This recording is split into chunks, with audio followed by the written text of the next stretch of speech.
میں ایک نو مسلم ہوں۔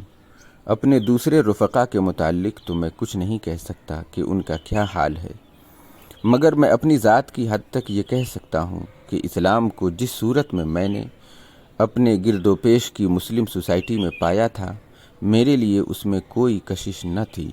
تنقید و تحقیق کی صلاحیت پیدا ہونے کے بعد جو پہلا کام میں نے کیا وہ یہی تھا کہ اس بے روح مذہبیت کا قلادہ اپنی گردن سے اتار پھینکا جو مجھے میراث میں ملی تھی۔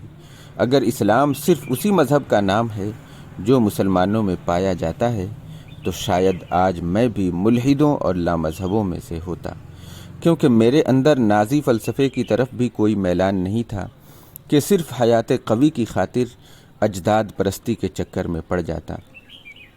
لیکن جس چیز نے مجھے انکار کی راہ پر جانے سے روکا یا کسی دوسرے اجتماعی مسلک کو قبول کرنے سے روکا اور از سر نو مسلمان بنایا، وہ قرآن اور سیرت محمدی صلی اللہ علیہ وسلم کا مطالعہ تھا۔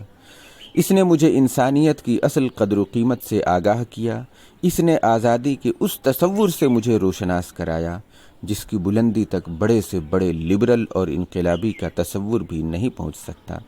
اس نے انفرادی حسن سیرت اور اجتماعی عدل کا ایک ایسا نقشہ میرے سامنے پیش کیا جس سے بہتر کوئی نقشہ میں نے نہیں دیکھا۔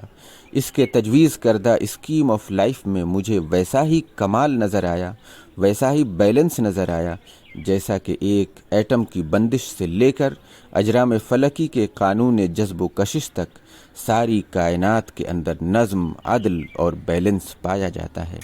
اور اسی چیز نے مجھے قائل کر دیا کہ یہ نظام اسلامی بھی اسی حکیم کا بنایا ہوا ہے جس نے اس جہان ارض و سما کو عدل اور حق کے ساتھ بنایا ہے۔